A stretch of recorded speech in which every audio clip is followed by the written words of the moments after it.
चाहिए, उसके जल्द आने के लिए कैसी यत्न करना चाहिए। आज एटा नगर में जितनी कलीसियाएं हैं, जितनी संस्थाएं हैं और तमाम जितने भी पासबान हैं, उनसे मेरा एक सवाल है कि यीशु आने वाला है या आएगा, या उसके आने में क्या शर्त हमको मंजूर करनी पड़ेगी और किस शर्त से मुर्दा जिंदा होगा। ऐसी कहानी बोलने वाली एक कलीसिया का नाम बताओ और एक याजक का नाम बताओ जो यीशु के दोबारा आने के विषय में बोल रहा है कि यहां ही धरती में सब कुछ नहीं है। कल हमने ये भी देखा था, यदि कोई इस ही जीवन में मसीह से आशा रखता है तो वह सब मनुष्यों में अभागा है। इस जीवन के लिए सब कमाते हैं, उस जीवन की बात कोई नहीं करता है। Life before the death, life after death. Before the death, मृत्यु के पहले वाला जीवन 70 साल का है, परंतु मरने के बाद वाला जीवन अरबों और खरबों साल का है। उस अरबों और खरबों साल के लिए कोई धन नहीं जमा करता। ये 70 वर्ष की जिंदगी में कार, टीवी, धन इकट्ठा करते हैं। We are enjoying this material world and we live for the world, for the material world. इस भौतिक संसार के लिए आज 99.9999999 प्रचारक लोग इसी संसार की आवश्यकताओं को आधार बना के बाइबल का ट्रांसलेशन कर रहे हैं। वो परमेश्वर तुमको आशीष देगा, वो तुम्हारी शादी कर देगा, वो तुमको अमका देगा, कार देगा, बंगला देगा, ये करेगा, वो करेगा, ये करेगा, वो करेगा। कई पास्टर तो पति पत्नी के साथ में ऐसा वाला क्लास लगाते हैं कि सेक्स कैसे करते हैं ये चर्च में ट्रेनिंग दे रहे हैं पापी लोग। इनको तो गोली मार दो। इनको सेक्स करने की ट्रेनिंग बाइबल में देने की जरूरत है। खुदा बाप बड़ा नाराज है आपसे, हमसे।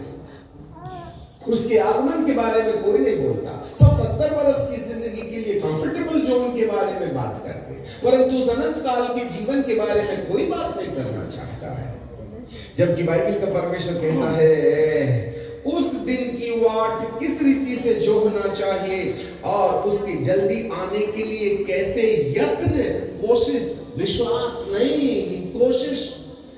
We have to act for the second coming of Christ. We have to be live like Christ on the face of this earth to wait while he will appear in the mid heaven.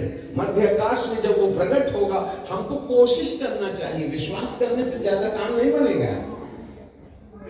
और जिसके कारण आकाश आग की नाई पिघल जाएगा और आकाश के तारागण बहुत तप्त होकर के गल जाएंगे, पर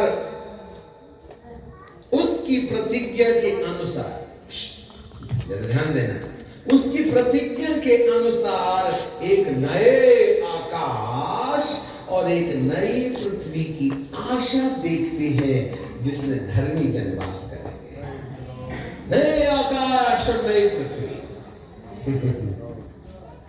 वो नया आकाश और नई पृथ्वी यहां नहीं है, ये नहीं है।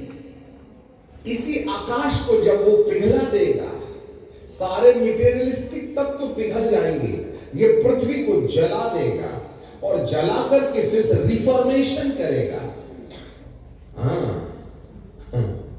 तब नया आकाश और नई पृथ्वी। आज तक हमने धरती पर, हमने 1970s में सबसे पहला संदेश दिया था। 1980 में पवित्र आत्मा पाकर के हमने पावर मिनिस्ट्री शुरू की है।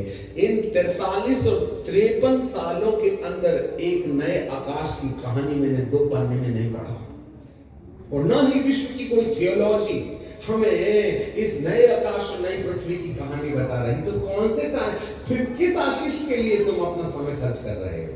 ये 70 वर्ष की जिंदगी के लिए? एक नए आकाश और नई पृथ्वी, और इस नए आकाश और नई पृथ्वी में एक हेडक्वार्टर होगा। इस नए आकाश और एक नई पृथ्वी का एक हेडक्वार्टर होगा, जहां पिता परमेश्वर खुद उस हेडक्वार्टर के स्वामी होंगे। इसलिए प्रकाशित वाक्य की किताब और उसका 21वां अध्याय